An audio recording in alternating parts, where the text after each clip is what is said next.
Hello again. In the last video, I listed out what I plan to achieve and I went on to design the database that I will be utilizing. In this video, I will begin the programming of the application. As usual, I'll be using Python, but I hope to move on to C# very soon.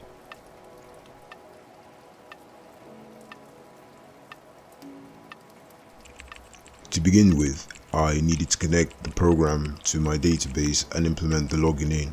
And if I'm being honest, I was a little bit confused trying to get information from the database into Python and vice versa at first, but one Google search later and I was okay.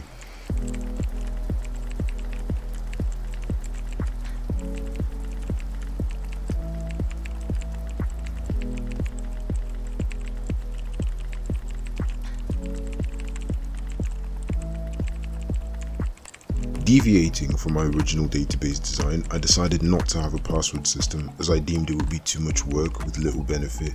This also meant that I would have to redesign the entire database.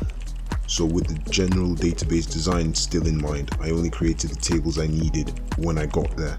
That way I could make changes on the fly without the problems of constraints, and with the new design I was able to implement the login in function completely.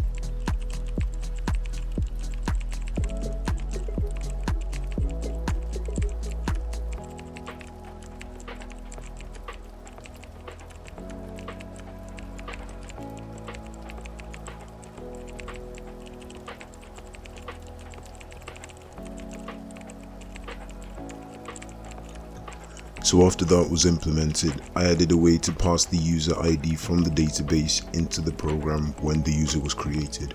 This way it can be used for further queries to the database. And after struggling with file permissions from the operating system, I was able to create all the folders in the Active Directory that I would need. And the next problem was actually loading in the projects.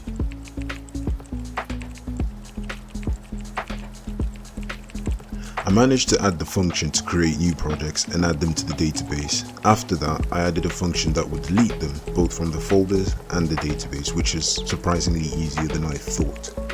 And at that point, the main features were already in place. All I had left to implement were the assets and attribution. My guess was that this would be the hardest part, and I was correct. I constantly ran into an error that I was ill equipped to fix, thinking I could send multiple queries to my database with the same execute command. And the error message that popped up was very misleading.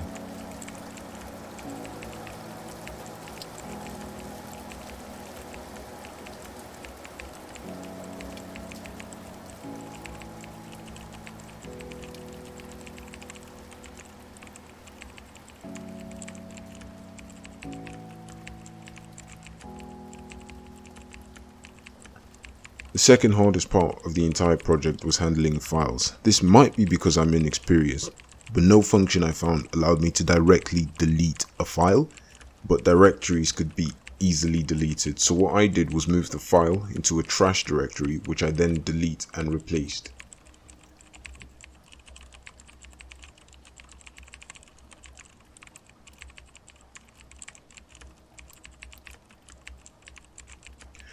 I also added 2 more tables so that I could add tags to the assets for when I finally create the user interface. These are the tag and asset tag tables. The tag table has an ID, something like 101 or 301 for the type of tag and each specified tag. The asset tag table is used to hold references for each so that each asset can have multiple tags. While implementing this, I learned about an on-cascade delete constraint, which is a constraint in MySQL that deletes an entry when its dependent entry is deleted. Like for example, if there's a user with several projects, I wasn't previously able to delete that user without first deleting all the projects associated with it. But with the constraint added, if the user is deleted, the projects associated are also deleted, and so are the assets associated to the project. After adding the functions to load assets into the active folder and assets to a project, add general assets into the database, implement storage reallocation for the assets, I was satisfied enough with the functionality of the project to call it the first version of the YouTube helper application.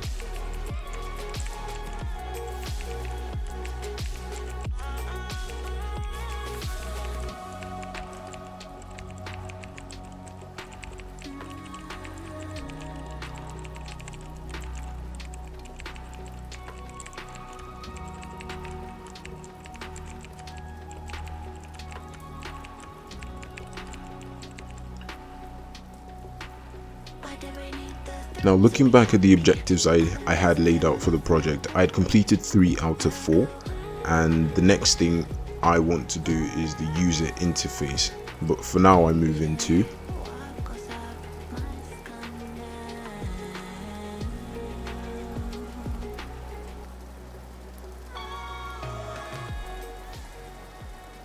okay, so for demonstration purposes, I'm going to start from the right beginning. I'm going to make a new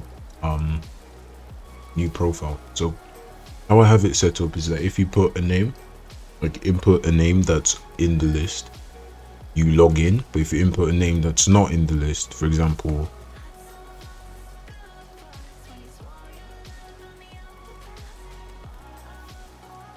it asks if you want to create an account, which I'm going to do. And it also creates a project since there are none available and you kind of need a project to go forward. So I'm going to call this one and no description. Now the project is being created and everything is coming here.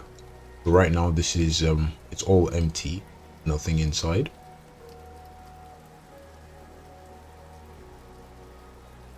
And I have general projects that I've already put into the database, which I'm gonna put in now just to show. Not this one.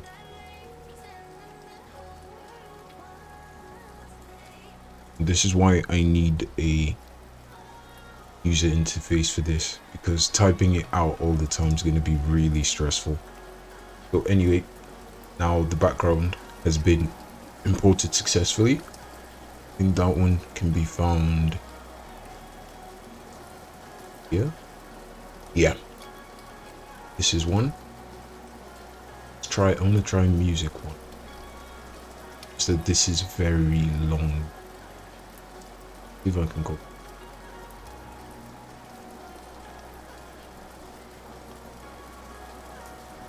Yeah, goes in, and this is where everything is stored. This is the store where the project, this new project that we just created, this is it right here. It's got its own ID.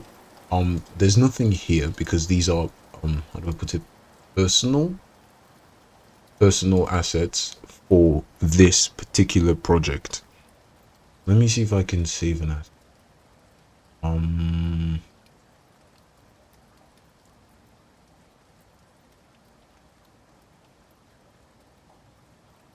And this one has to do with the active folder that I just showed you earlier. So all I have for this one, honestly, is script.txt.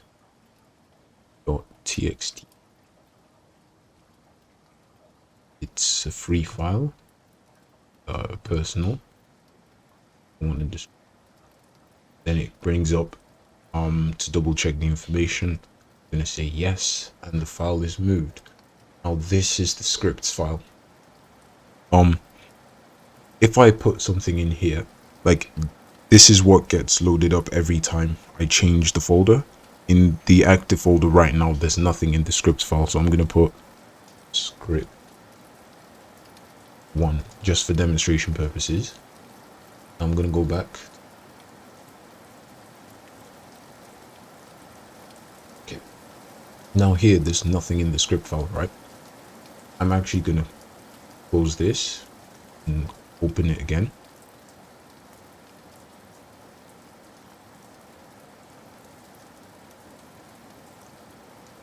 Now it's gonna load everything. So right now here in the assets, I have my music, I have sprite and script. Now it has script 1. This is how the asset handling is going to go. I think this should work now. I have a function to get attribution so I don't have to stress myself. Yeah, there we go. This one, not sure where that's from, but this is the attribution I'll need for the song. The other ones are by me. I think it's safe to say that this was the most ambitious project I've ever worked on. And that's how it works. It's certainly going to be the most useful to me. if I'm being completely honest, I'm still not satisfied with all I've done, and all I can do is really strive for more, which is why I'm currently learning how to use WPF with C# to make it into a full-fledged application, and maybe I can release that one as a quote-unquote finished project. That's all for this video. So far it's just been boring programming stuff, but I'm also an aspiring robotics engineer, so I have some interesting projects planned out. Once again, thank you for stopping by, and I wish you the best.